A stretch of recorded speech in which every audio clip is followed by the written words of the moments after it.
Reply பண்ண மாட்டேன்டா. வாடா. ஐயா அவன் மாறிட்டான். அவன் தானடா.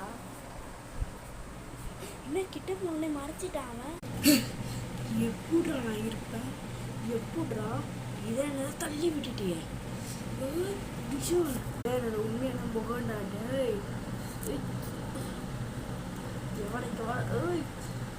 எதுக்கு என்ன கொண்டுங்க? உண்மையை சொல்லுங்க, உண்மையை சொல்லுங்க. நீ சொல்கிறா மறந்துடுச்சா? சீசன் 10 உங்களால் சொல்ல வைக்காம இருக்கு. நான் இருக்க மாட்டேன் உங்களை சொல்ல வைக்காம. டாய் என்னடா உனக்கு என்ன எதுக்கு? அது உண்மை மட்டும் சொல்கிறா சொல்ல முடியாதுல்ல. சீசன் 10 லாஸ்ட்டில் நீ சொல்லி ஆவல் பாடுறா. நீ ஏன் இப்போ சாருக்குன்னா கை வலிக்குதா அப்படின்னு கேட்பேன் நினச்சியா? சாரிடா.